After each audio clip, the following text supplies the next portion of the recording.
This is Michael Forsythe, and you're listening to WQAT, the radio station of Allen Temple A.M.E., the downtown church in Greenville, South Carolina.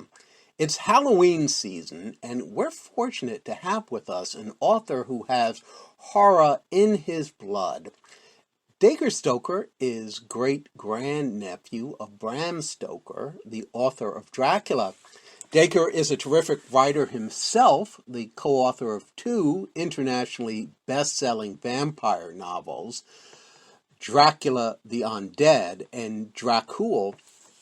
Dacre has appeared in multiple documentaries about vampires in literature and popular culture. He also leads tours to locations in the British Isles where Stoker lived, worked, and set his classic novel, as well as to Transylvania to explore the life of the historic Dracula, Vlad the Impaler.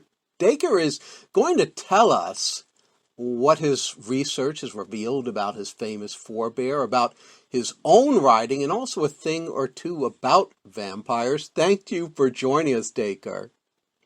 It's great to chat with somebody in my own state, especially around Halloween, which, as we joke in the Stoker family, it's our Super Bowl month. You know, everything comes together for Stokers when it comes to the Halloween season. Yes. Well, next year will be the 125th anniversary of the publication of Dracula. Bram Stoker did not create vampires, but he defined so much of the lore. Can you tell us what he did in changing how we see vampires? Absolutely, and you're absolutely right to say he didn't create it. You know, there's 2 levels that were there before he came on the scene, and one is in English literature. There was actually 3 books out that we know of. John Polidori, who was the first one to create a vampire in English literature, and that was Lord Byron's Doctor, actually. And Varney the Vampire was written by J. Malcolm Rymer, and then Joseph Sheridan Le Fanu's Carmilla, a fellow Irishman to Bram, wrote his story, as I said, Carmilla.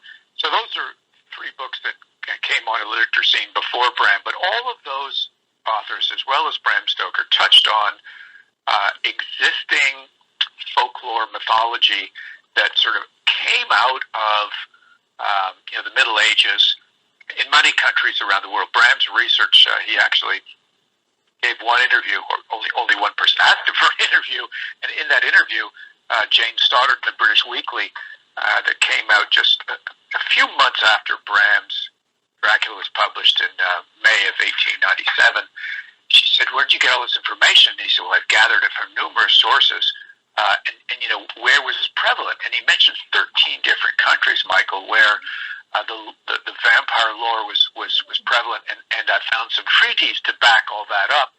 And it's quite obvious that the majority was a result of communicable diseases that swept through parts of Europe during the Middle Ages.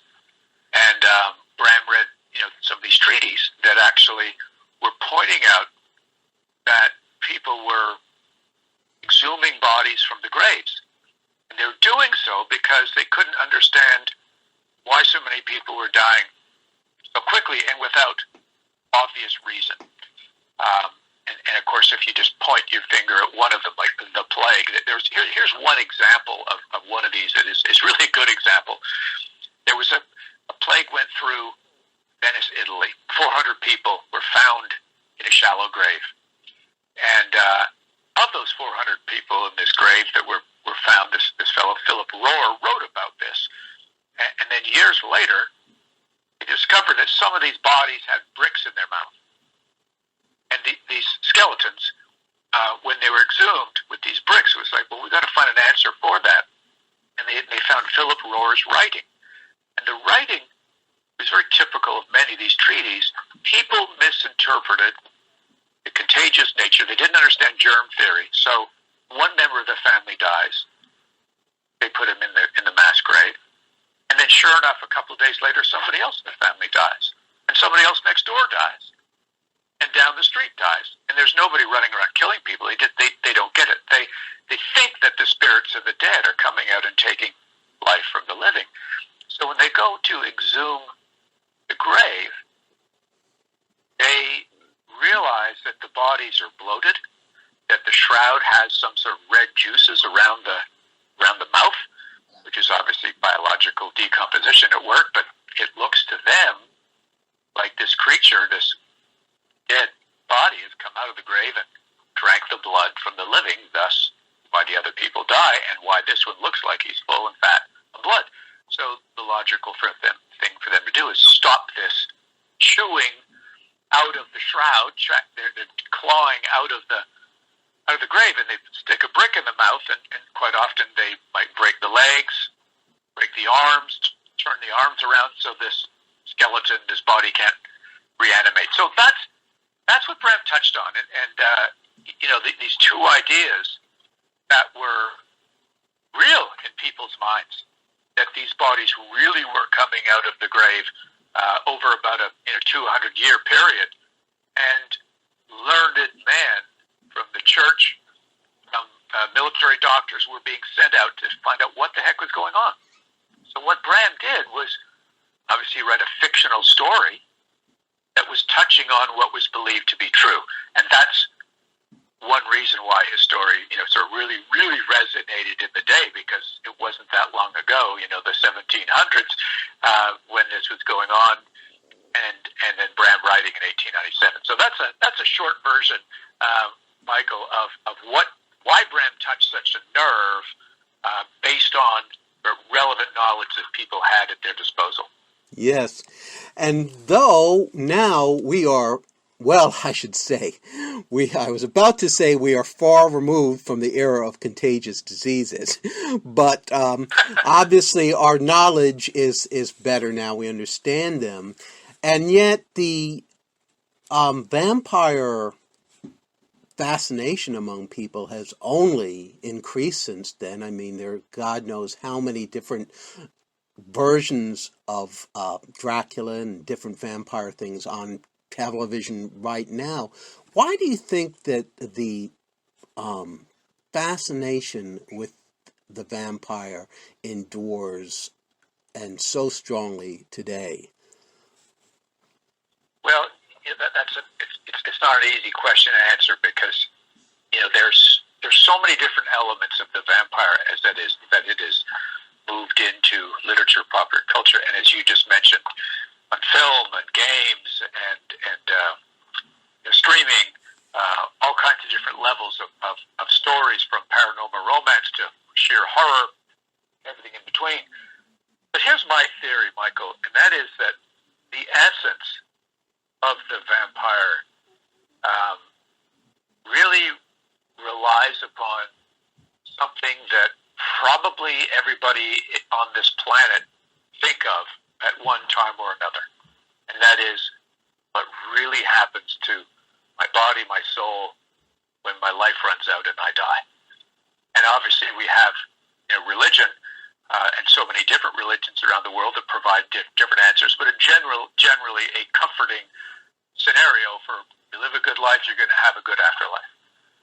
However, that doesn't answer all the questions for everybody, especially when there were things like unexplained deaths, and superstition might take over. And in that case, the concept of immortality, even though it is somewhat horrifying to think of a body coming out of the grave, taking life from others, and therefore needing to continue to survive as an undead creature, taking life from more living creatures.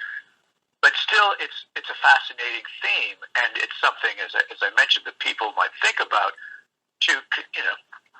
What is this an option? Now, obviously, Bram Stoker's option back in 1897, was pretty horrifying. But Michael, what you and we've discussed a lot when you and I are at conventions together, the more modern, sexy vampire, they provide some pretty cool options. People, some of these vampires look like they transform into runway models, both male and female, and have a lot of fun and party up a lot. So it's interesting to look at where this has gone, because it's gone in tremendous length since Bram created that more sort of gnarly revenant from the grave type vampire. Nowadays, the vampire is a lot more sexy and alluring. Yes. Well, a lot of people are related to famous figures in one way or another. Someone who might be find out that the grandson of Grover Cleveland or Rutherford B. Hayes, and it's something they might casually mention at a dinner party or forget about. What led you to become fascinated with Bram Stoker and to end up devoting years into researching his life and work? Well, first of all, let me sort of paint the picture for the listeners. Bram Stoker is one of 7 children, born and raised in Dublin, Ireland. His youngest brother, who was my great-grandfather, had 2 children. He was actually one of 3 doctors in the family, George Stoker. He moved to London, actually lived with Bram when Bram moved to London to manage the Lyceum Theatre. But I was initially interested in finding out who George Stoker was and what did he do, and what is my, I'm a direct descendant from him. Well, this guy is quite interesting. He is an Irish medical doctor serving in different military campaigns in the forerunner of the Red Cross, which was called the Stratford Ambulance. He was on the side of the Turks, if you can believe it. Wow. In the war of, I think it was 1877, against the Russians. He served with the Zulus in the Zulu Wars in South Africa. So he had a lot of street training, let's just say, in military medical situations. He came back to London and invented ozone therapy, if you can believe it.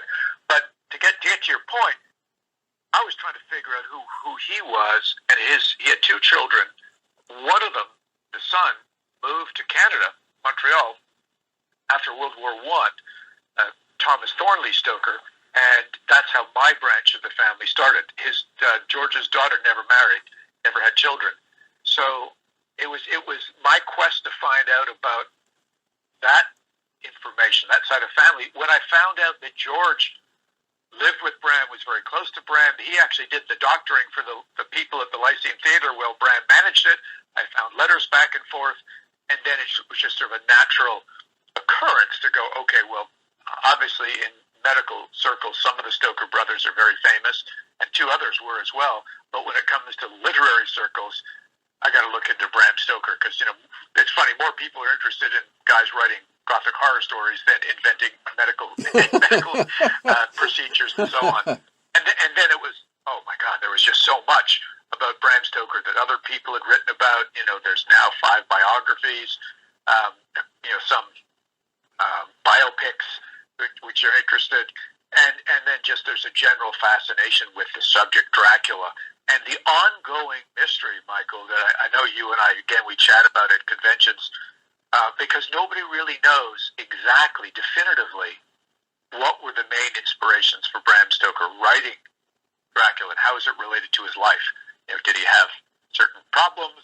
Was he mentally unstable? Was he a drug addict? Like some of the horror writers that you and I know of are.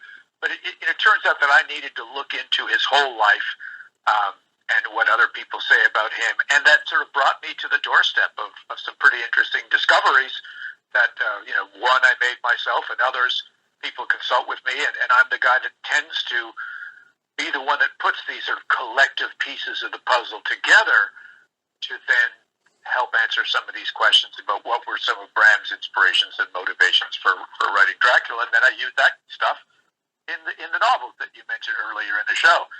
Because what purpose can this stuff serve if I just keep it to myself?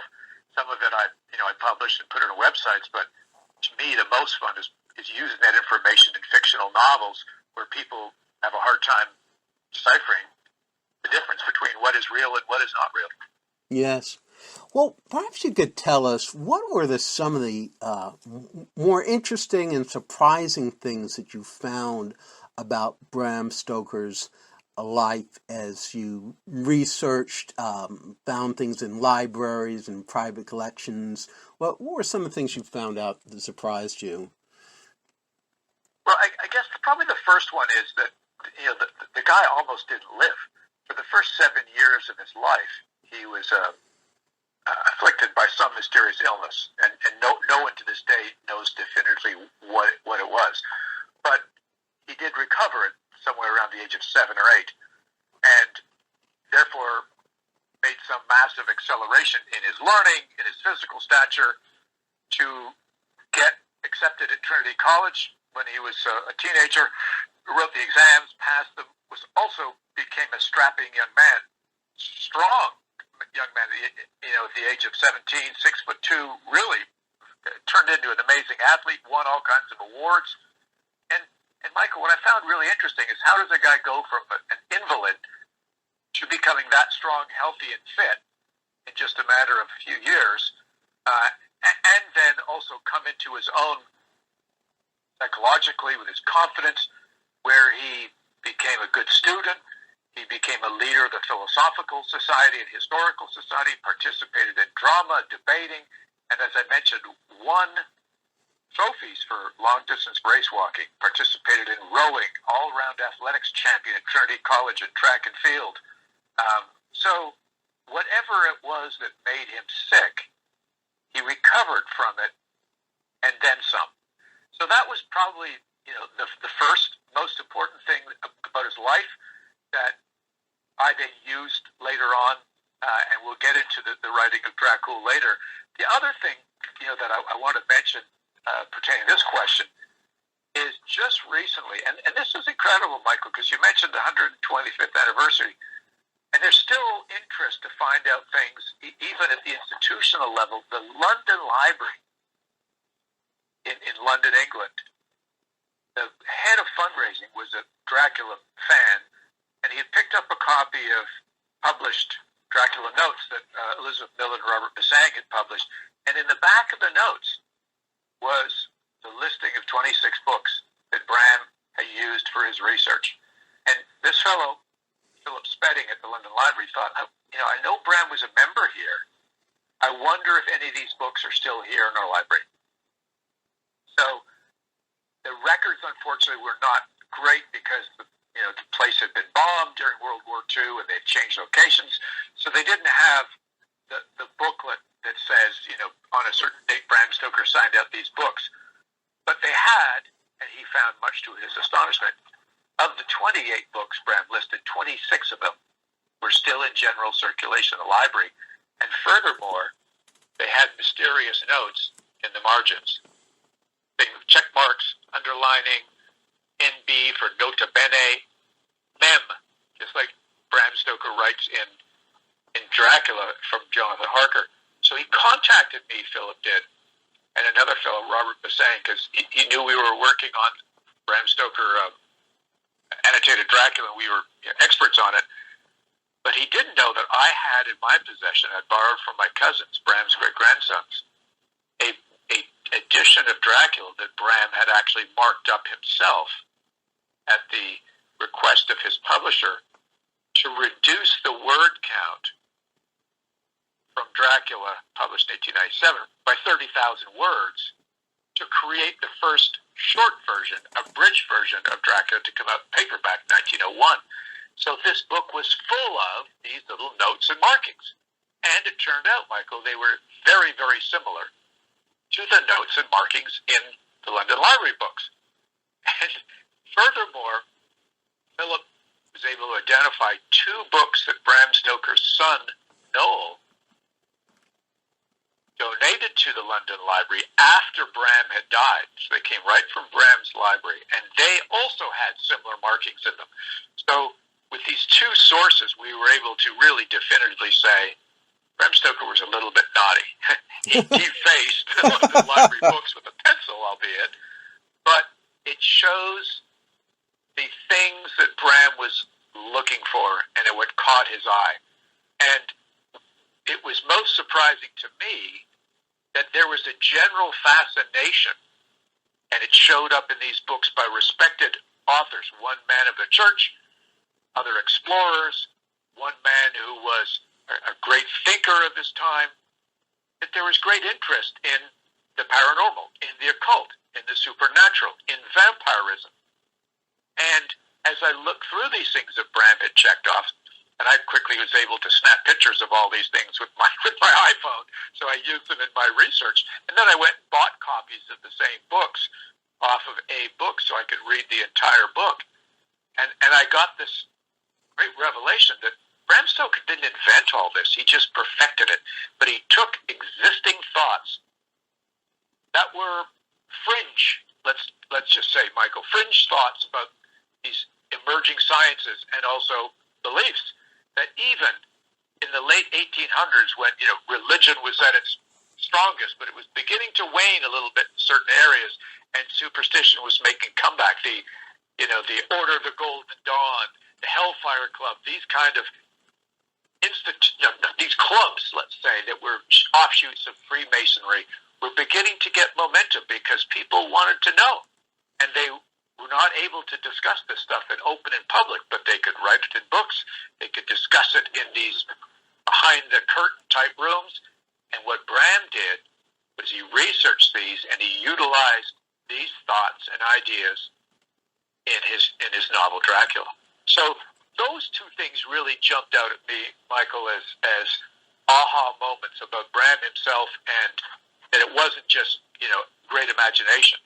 It was existing thoughts that were edgy things, and I'm sure Bram knew if he could turn this into a good novel that people would want to read it, and he kept them on they kept them on edge. That willful suspension of disbelief that you and I chat about as authors, that's what he implemented into his story. Make the people think, or at least pause, that this stuff is real, and then you've really got your readers. Because it seems like he was trying to get on the cutting edge of both existing technology and existing, say, beliefs in the occult. Absolutely.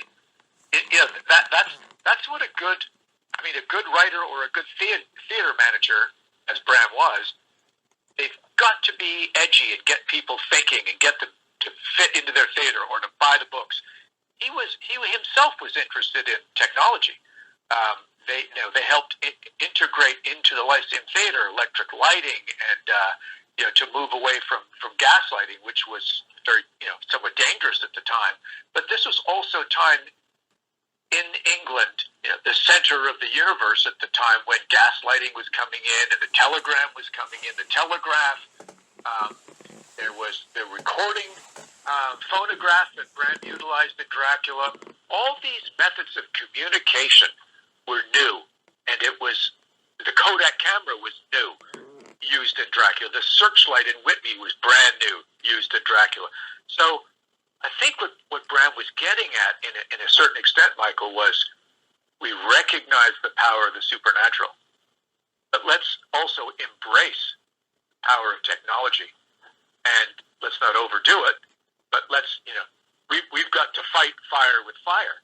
There's a lot of power in the supernatural, the unknown, the dark, and there's a lot of power, and it scared the heck out of people with this new technology. But if used properly by good-thinking men, and as we know in Dracula, women, Bram was ahead of his time in his respect for and his feminist views, and I'm sure he got this from his mother and his two sisters, and that's how he created Mina Harker the way she was known as the New Woman. Heck, most women in those days were not allowed to even use a typewriter, and yet that's one of the salvations that Mina was able to provide to Van Helsing, to type up all the notes that came off the recording phonograph of Seward, and Van Helsing had all this paper and this information, but he couldn't get it together, and Mina volunteered to type them all up so that they could hand out all the notes, the diaries, the journals, to the different band of heroes to figure out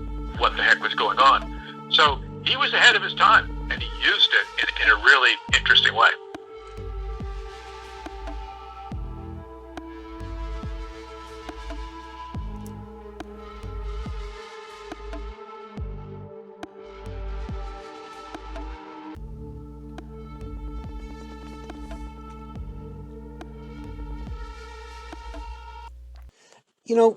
Some of the things you uncovered were different drafts of Dracula, different versions altogether, an Icelandic, a Swedish version, as well as a version that had an alternate ending altogether. Could you tell listeners a little bit about those? Oh, geez, we could go on for hours. I'll try to keep this one short. One of the coolest things J.D. Barker and I did in our research for Dracula, we knew, we had a pretty good idea what existed in the Dracula typescript that Bram had actually given Walt Whitman's friend and lawyer, Thomas Donaldson, sometime obviously after 1897.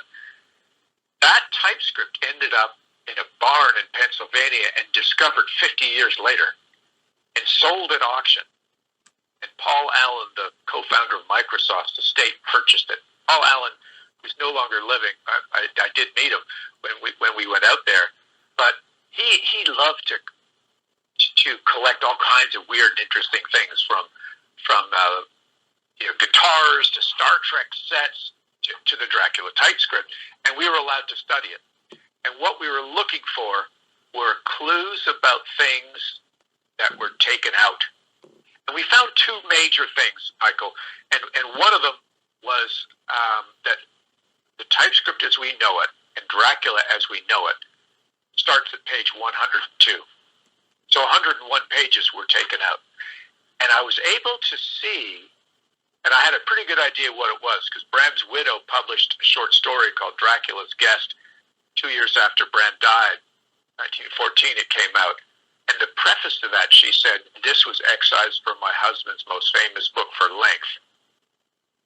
So 17-page story out of 101 pages taken out. It leaves a bunch of others unaccounted for. But I was able to confirm that Dracula's Guest was once part of that, because in the typescript there was 3 passages that were things that happened in Dracula's Guest crossed out in the existing manuscript. So it would be like things that the character Harker thought back of. He says, "Oh, my throat was sore, like the scratching of what the wolf did to my throat back in Munich."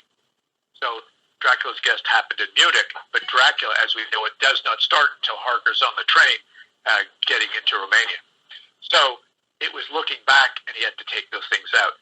The other thing that was really interesting was that the ending of Dracula as we know it, where Quincy Morris and Jonathan Harker are able to, with the help of the other band of heroes, fight off the gypsies who are guarding Count Dracula, and who's in the coffin, or the crate, as it was getting drawn by horses, getting close to the castle in northern Transylvania, just as the sun was going to go down and the Count would get all his powers back. This great, unbelievable ending.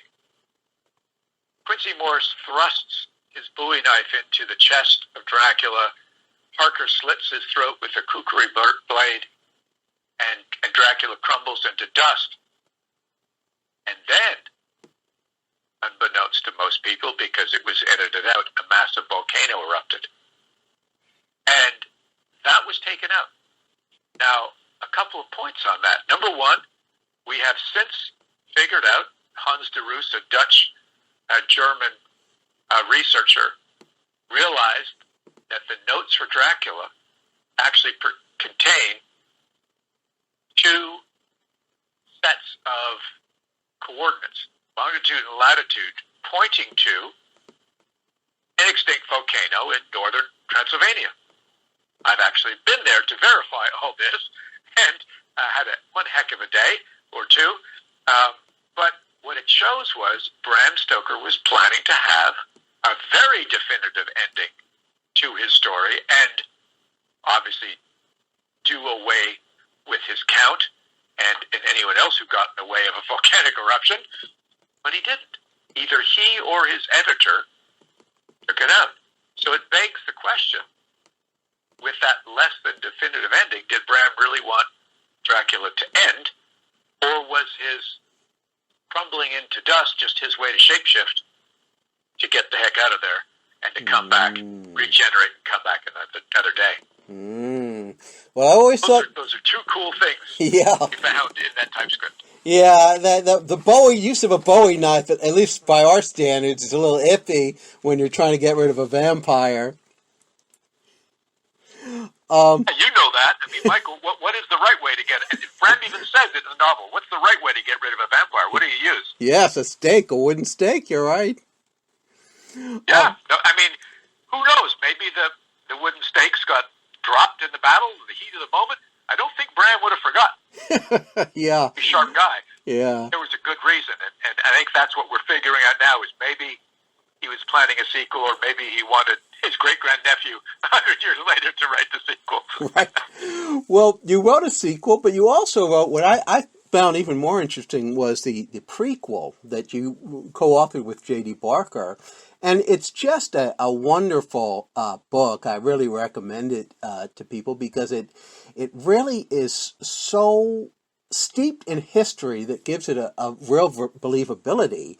And then it's a very original story and just genuinely scary. And basically you interweave some of these biographical details that you learned about Bram with the vampire legends. Could you give the listeners a brief explanation of the brief intro of the story, what it's about?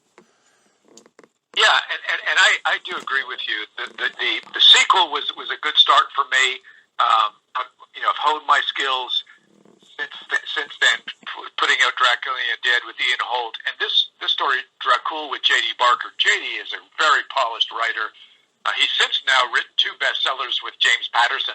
So I got to him when he was accessible anyway. But the whole concept of the prequel to Dracula was we go through Bram Stoker's life and that of his family and show very believable, and you're right, some of them are absolutely true, situations and things in his life, like his strange recovery from his mysterious illness, like the nanny that the Stokers really had, and sort of look at possibilities of how he could have made this miraculous recovery. Could there have been some supernatural intervention? And then, if that's the case, what would that have meant? We introduce an interesting fellow, Arminius Vanbury, who really was part of Dracula. There's no question. And he was really a part of Bram Stoker's life. He met him, and I think he was a lot of source of this Eastern European history. So we bring these real people in and begin sort of a way to explain some horrific things that happened both in real life and then fictional. Things like grave robbing that really did happen in Ireland. Bram's eldest brother, who really helped him do the medical aspects of the novel, Thornley Stoker, he's a character. His wife really does go insane, Emily, in real life, and we had her get affected, let's say, without doing spoilers here, by vampires, and this sort of chase throughout Europe and to places where Bram really went, Whitby. And we also integrate Irish folklore mythology, stories that we have a pretty darn good idea that Bram was told. We integrate those into the story so people would sort of sit back and go, like, oh, I wonder if, geez, I've heard that story. I wonder if that's really where it came from. How could that really be? So there's this sort of great feeling that JD and I get when we get emails from people and reviewers go, my God, this book was so readable, and it reads just like it was, it's supposed to be connected to Dracula, but we can't tell what is fiction and what is not. Please tell me, did this really happen? And I say, well, there is an author's note where we do spill the beans a bit, but you're going to have to read that for yourself. Yeah, I think that's always the ultimate compliment to a writer when people think, well, this must really have happened. Well, you mentioned Ireland, and that was my favorite part of the book, really, was the sort of tale within the tale of the Derg Dhu, who is the Irish vampire. What is the vampiric, the Irish roots of vampiric legends? Oh, there's a lot of, the Derg Dhu was just one. And that was also an interesting part of my research because, quite frankly, you think of leprechauns and a pot of gold and maybe the caricature who is the logo of the Notre Dame Fighting Irish. You think, oh, they're all just happy little fighting Irish guys. But no, Michael, they've got steep cautionary tales in their folklore mythology. Things like changelings and banshees and pukas. And the fairies are not like Tinkerbell and the fairy godmother. These are creatures that, are kind of parallel world, and they'll be mischievous, and some of them, banshees are, they wail off in the distance, and that means death is coming. So they're really, really reached and steeped in this horrific type of tales, and vampires are one of them. And the Dare-Do of Waterford was one of them that we just absolutely loved. And it's basically, a story of a young girl, beautiful girl, and it's a greedy father that, wants to marry her off to the best deal he can get for a dowry. And, that really goes on in history, but somehow this got turned around, and it's this cautionary tale, to fathers, don't do this. It could come back to backfire. And this Dare-Do story was one that was perfectly integrated into our real story of the nanny, Ellen Crone, that came to the Stokers as a young lady and offered her services as a housemaid. And she became the housemaid and the nanny for all 7 children and lived with them all her life. They actually buried her when they died, and I actually found in the Trinity College University archives a clump of her hair wrapped up, in an envelope inside another envelope owned by Bram's eldest brother, Thornley. Well, that's just weird. A deep connect. Yeah, isn't that weird? I'm not kidding. Maybe there's something. Oh, man, yeah. So this story, it was a perfect fit when JD and I said, well, we need some explanation how to make her more mysterious and maybe integrate her into some vampiric folklore. And it was like, well, let's just use the Dare-Do and have her as that young lady who then travels the world trying to, get redemption and find the man who she loved and get payback on her father as a vampire. Yes, it's just fantastic.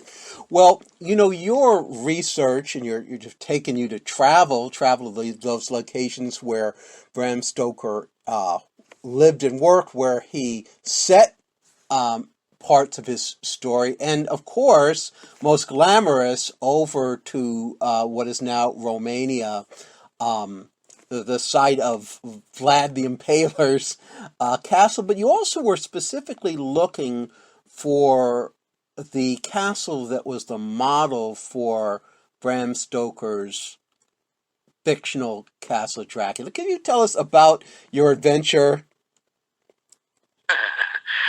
Boy, I think I've now been there 12 times, and the first few times was sort of, finding the castle and then finding the location. And it took a lot of background work and the help of this fellow Hans de Roos to realize this. And I'm summarizing all these trips, Michael, but there's a famous tourist attraction nowadays called Bran Castle, and it's near Brasov, Romania, just in Transylvania. And it is a wonderful castle, the most popular tourist attraction. And Vlad the Impaler may have spent a few days there. It's not one of his places where he hanged out, because the real Vlad the Impaler was a prince of Wallachia, which is in the southern part of Romania. Transylvania is up on the top, but Bran Castle is on the border. And there's other castles associated with Vlad. Targovista, there's a Ponari fortress, and there's also a palace right in Bucharest.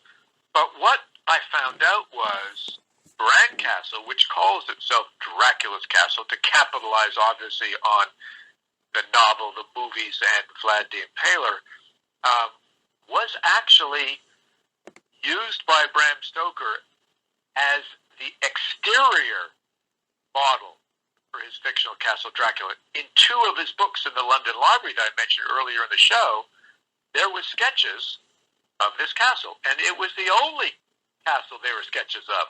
So Bram Stoker, looking through these books, came upon these sketches and described the exterior almost exactly as they appear in the sketches. But his location for the story, because of the volcanic mountains in the Carpathians up in the northeast quadrant, and the name of the pass nearby, the Borgo Pass, which I just love that name, Michael, and it's not made up. It really is a Borgo Pass in these mountains.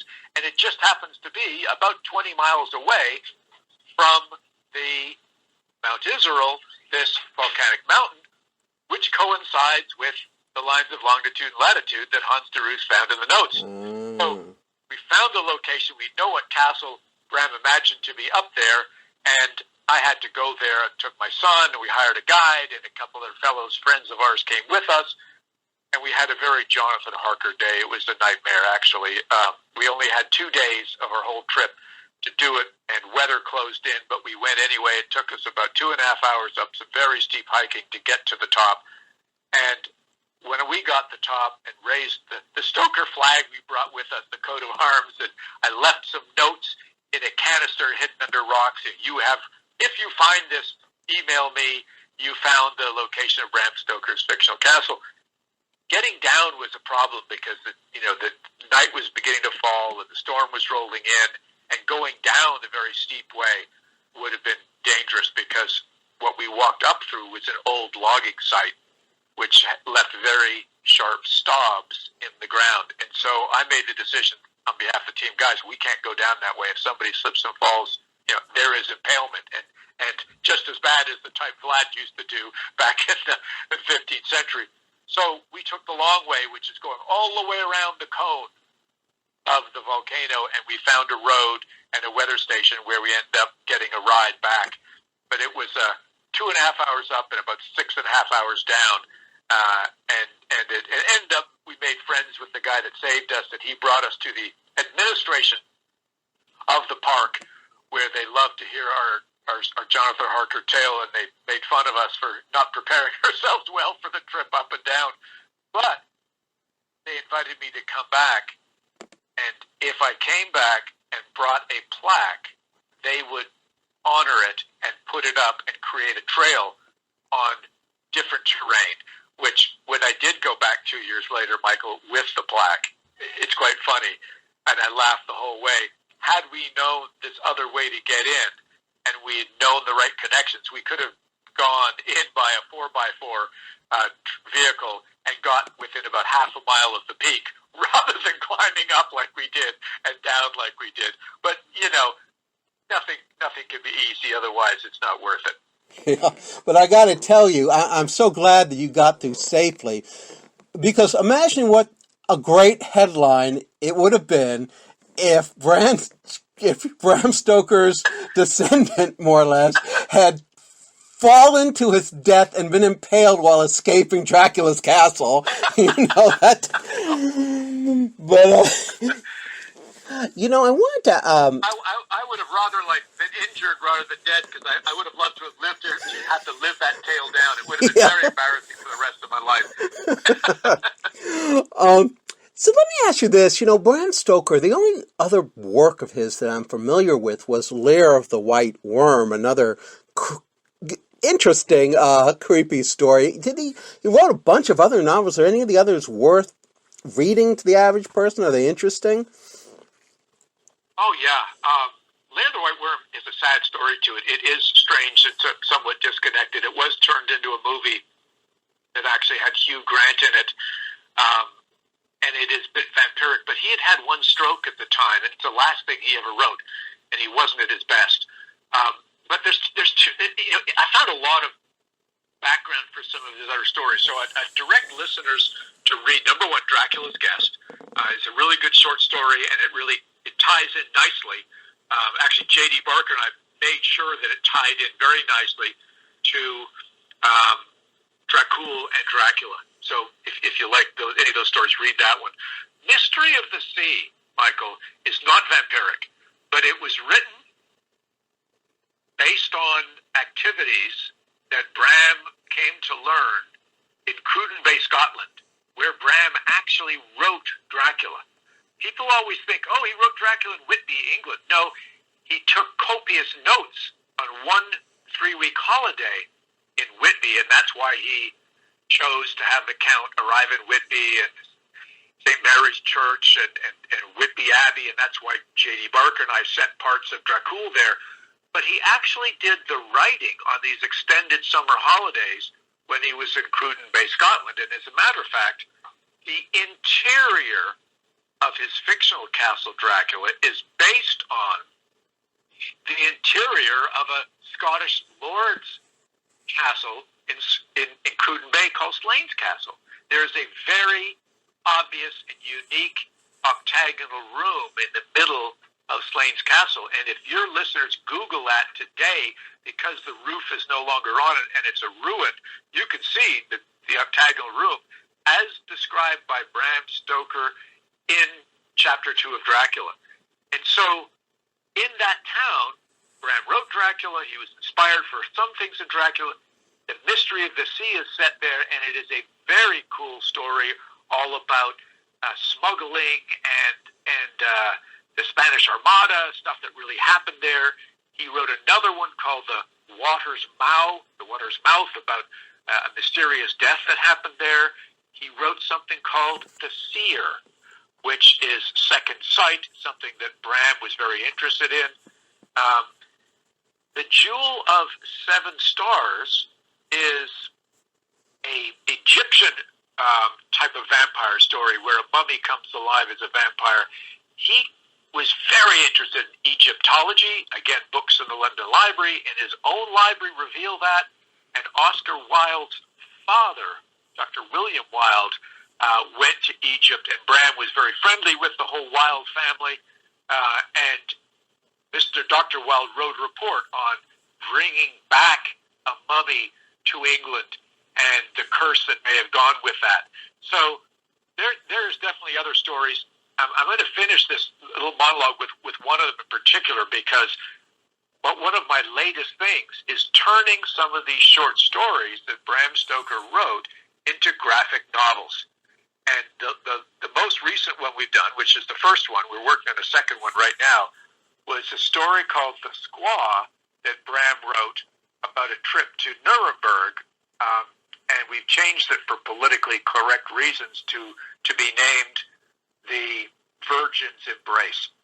And that is now a graphic novel that Chris Macaulay and I, an Irishman, have adapted, and a brilliant artist in England, Jessica Martin, has done the artistry, and that's available on Amazon, both in paperback and hardcover. But it's a wonderful way to get to know some of Bram's other stories in an easy way. But it's a horrific story. It's one that Christopher Lee actually, somebody said, what do you think of Bram Stoker's writings? He said, well, of course, I've read Dracula and The Lair of the White Worm, just as you have, Michael. But the Squaw is the most horrifying tale of all. That's Christopher Lee giving it a pretty good blurb. Yeah, he ought to know, Dracula himself. Exactly. So you're working on another graphic novel, and what else do you have coming up that people want to know about? Well, the next graphic novel is the true story that Bram's mother told him about herself as a 14-year-old girl surviving the cholera epidemic in Western Ireland, and people being misdiagnosed, buried prematurely, horrific stuff that really, really happened, and she narrowly missed getting the deadly disease herself. And this is a story she told young Bram, and at his request, she typed it up and sent it to him years later. He used that for the basis for a story, The Invisible Giant, that he put into his first book of children's short stories. So we're working through some of those stories, turning into graphic novels. Chris Macaulay has also gotten a lot of press in the world of gaming, and he's an expert developer, and so we're working on taking some of Dracula lore and turning these into tabletop games, dice games, console games, mobile games, and probably the final thing to say, which is really exciting, especially because the 125th anniversary is next year. We're working on a definitive graphic novel series, which when you put the whole thing together will be Dracula, but things that I mentioned earlier in the show, elements taken out of Dracula because the editor took it out, things that Bram took out, and also things that were in development in his notes that never made it into the original typescript. So this is going to be a Dracula sort of plus, but in the form of a graphic novel. Oh, I love it. Video stories that we're working on. So yeah, it's a big year coming up for us, Michael. And thank you for asking. Yes, and I got to get one of the first signed copies of that. That just sounds awesome. Well, how can listeners find out more about you and your work? Where can they find it? Well, thank you for asking. Probably the best place is Stoker Macaulay on Facebook, my own personal Facebook page, Dacre Stoker. But the best website at the moment is BramStokerEstate.com. Has all the books that we sell. And then there's another website, DacreStoker.com, actually has information about the tours and the books as well. Great. Well, thank you so much for speaking to me like this. I always enjoy our conversations. Well, Michael, you're most welcome, and I appreciate you sort of bringing Halloween to the South and reminding people, that, the horror is a big part of it. Yes, it's candies and dress up, but it started in Ireland, home of Bram Stoker, and it's a pretty interesting part of the year for me. Everybody wants to know about Dracula and Bram Stoker. So all the best wishes for a safe and happy Halloween to everybody in Greenville. Thank you. You've been listening to our discussion with author and researcher Dacre Stoker.